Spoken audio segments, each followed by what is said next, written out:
Le Ramadan Encore Genève ainsi que son bar et restaurant The Hub vous accueillent du lundi au vendredi autour de plats et cocktails savoureux. Bonjour et bienvenue à l'invité de Thierry Dim. Nous avons le plaisir d'accueillir ce matin M. Gérard Dominati. Gérard Dominati est le directeur de Global Way Corporation. Bonjour M. Dominati. Bonjour Thierry. On se rend compte aujourd'hui que toutes les entreprises, toutes les nations et tous les pays ont envie d'attirer davantage d'entreprises chez eux. Et il se crée une certaine concurrence entre les pays. Comment aujourd'hui pourquoi une entreprise pourrait par exemple venir s'implanter en Suisse? Tout d'abord parce que il y a une certaine image de marque importante pour les entreprises qui s'installent en Suisse, de par la qualité de la main-d'œuvre. Et ensuite, la stabilité des institutions est importante, ce qui permet de faire des plans de commerciaux sur plusieurs années, ce qui n'est pas forcément le cas dans tous les autres pays. Alors, on a toujours mis en avant le côté fiscal de la Suisse, mais est-ce qu'on peut juste se limiter au côté fiscal? Je dirais que non. Le côté fiscal est une chose, mais n'est qu'une partie du problème.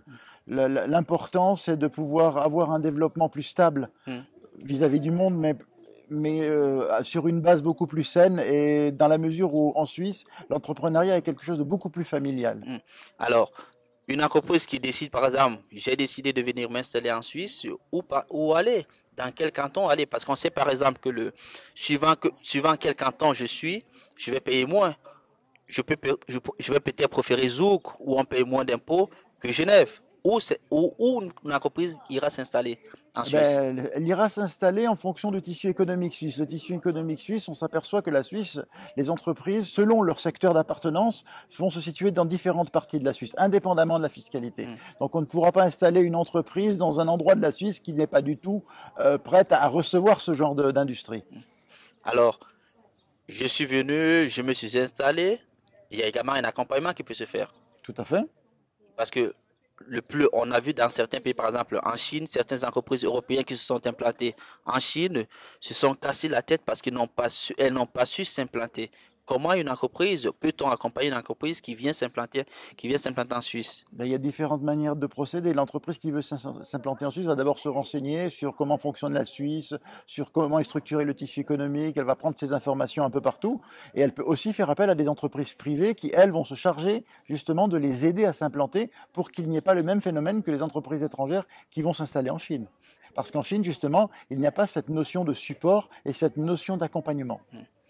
Et Global Way Corporation a été créé justement pour permettre cet accompagnement depuis le début jusqu'à la fin de l'installation de l'entreprise, même après pour le développement de son activité. Alors, partant de votre expérience, quelles sont les difficultés vraiment que rencontrent les entreprises qui s'installent? C'est quoi est-ce que c'est la barrière de la langue? C'est quoi les difficultés? Les difficultés majeures, c'est d'abord toutes les procédures administratives qu'il faut mettre en place pour déjà avoir un environnement administratif correct pour recevoir l'activité en question.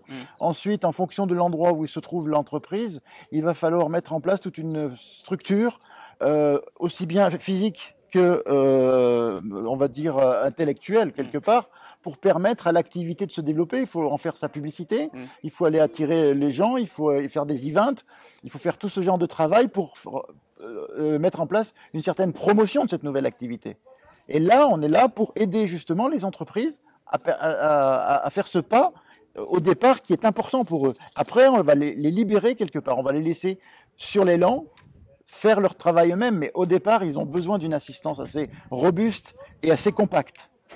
Est-ce que dans ce genre de situation, le côté humain est important? Alors le côté humain est très important parce que pour avoir une relation professionnelle saine, il faut d'abord avoir une relation humaine saine. Je veux dire que si les gens ne s'entendent pas, si la confiance n'est pas installée, il est très difficile ensuite derrière de créer et de construire une relation professionnelle. Donc la base, effectivement, de toute relation, elle est à l'origine humaine. Merci M. Dominati pour ces explications. Mais de rien, à votre service. Quant à vous, nous vous donnons rendez-vous très prochainement avec un nouvel invité. Au revoir.